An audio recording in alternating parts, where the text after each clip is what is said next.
In today's video, I'm going to teach you how to turn off Microsoft Defender SmartScreen Filter in Edge. To get started, open the Windows Settings menu by pressing Windows and I on your keyboard at the same time.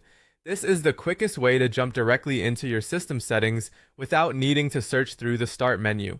Once Settings opens, look over to the left-hand side and click Privacy and Security. This section contains many of the built-in Windows security options, including the area we need for this process. From there, select Windows Security. This opens the main security hub for your computer, where Windows Defender and other protection features are managed. If you're following along carefully, make sure you're clicking the Windows Security section and not a different privacy category, since the options can look similar at first glance. Next, click Virus and Threat Protection. This is the part of Windows Security where antivirus-related controls and protective scanning options are located.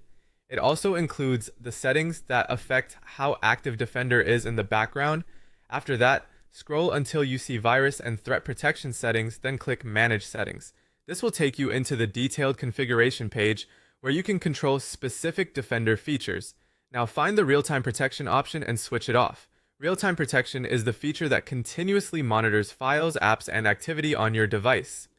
Turning it off may allow you to make changes or complete actions that were being restricted, but keep in mind that disabling this setting can reduce your device's protection while it is off. If a user account control prompt appears, go ahead and approve it to continue. This is a normal Windows confirmation step that appears when you make security-related changes, and it simply confirms that you want to allow the adjustment. Once that's done, the setting will be turned off. If your goal is to troubleshoot a browser or security filter-related issue, this should help you move forward.